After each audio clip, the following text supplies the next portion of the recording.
Hi all and welcome back to the channel, and I hope you're all doing okay. It should be, I say that, it should be another shortish video tonight. There's just a few things I want to cover, but I've still got half a PC to sort out and put back together before the new parts arrive tomorrow. Sorry, enough about me. That's not why you're here, I know, but right. I'm going to start off with Stella because he's cautious about raising expectations ahead of the 2024 season in case those ambitions are not met. He said, "Ultimately in Formula One we have the luxury of it being quite quantitative. You see what kind of progress you are making in the wind tunnel and the computer simulations, and you kind of know that a certain development rate will mean 2/10, half a second, 7/10 better at the start of the season. Realistically, we know that if you want to retain your competitiveness going into next season, you need to have half a second in hand. Otherwise, it's like what we have seen at the end of a season. It looks like you're moving backwards. It's just because you are steady and everyone is catching up.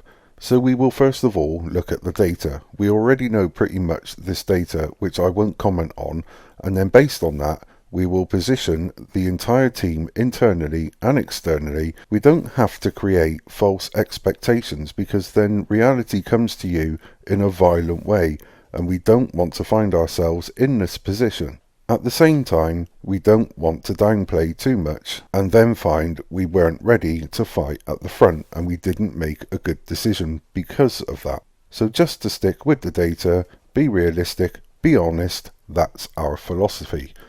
And I think this has come about because the media and a lot of the other teams during testing at the start of 2023 went absolutely crazy. They thought that Lando Norris and McLaren had showed their hand early with what looked like a competitive car, which clearly in the first part of 2023 wasn't the case.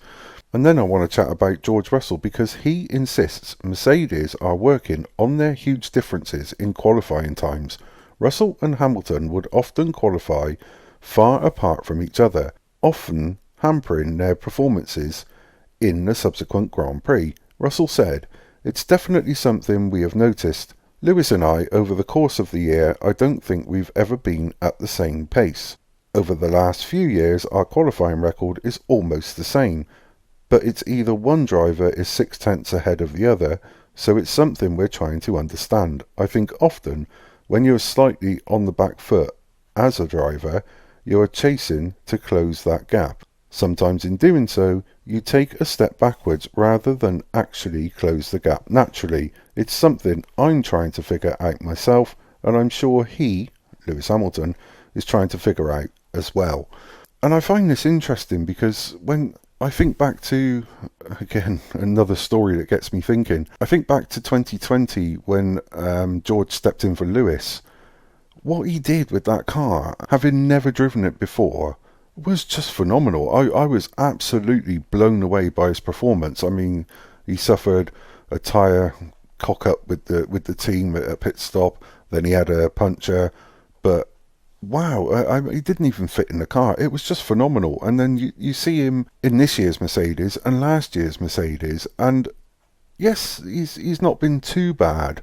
But when you look at his performance in 2020 when he stood in for Lewis, this just shows that the Mercedes took a wrong turn somewhere and the car does not suit the drivers, and that was pretty clear to see. So I'm surprised, although they did it in 2022, why they continued with it in 2023. Will anybody ever know? I don't think so. And then Max Verstappen also insists he does not miss his battles with Lewis Hamilton. As you remember, 2021 was a tight year with the battles between Lewis and Max. Anyway, let's forget about that. Because Verstappen told Blick, "I don't miss duels with him. I'm happy with how the season went. Of course, I appreciate the duels we once had, but now I appreciate above all the success that we can celebrate as a team. Not winning 45 times in a row, it happened to me too. Every now and then I manage to win. Well, periods like this can happen, but I prefer not to think about it because they devour the necessary energy in you." And to be fair, after the 2021 season, I'm sure Christian Horner and Max himself said he never wants to experience another year like that again. I think Nico Rosberg had the same problem after 2016. And finally, Sky Sports commentator Martin Brundle was asked for his one wish for next season, and he made it pretty clear what that wish would be. Brundle said that Mercedes, Ferrari, McLaren, Aston Martin, all the rest, all the other 9 teams get their act together and put some pressure on Max Verstappen.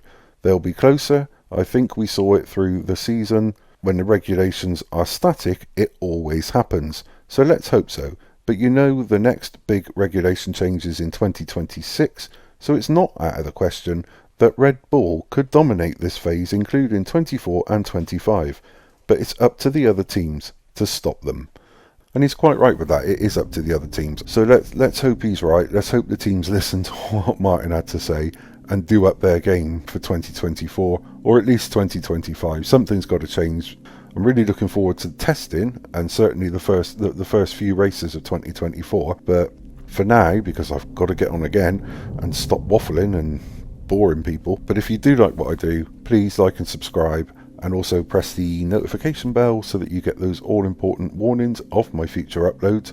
Again, thank you for your comments, thank you for watching, thank you for sharing my videos, and thank you for being here with me. I really do appreciate it. And until the next time, take care.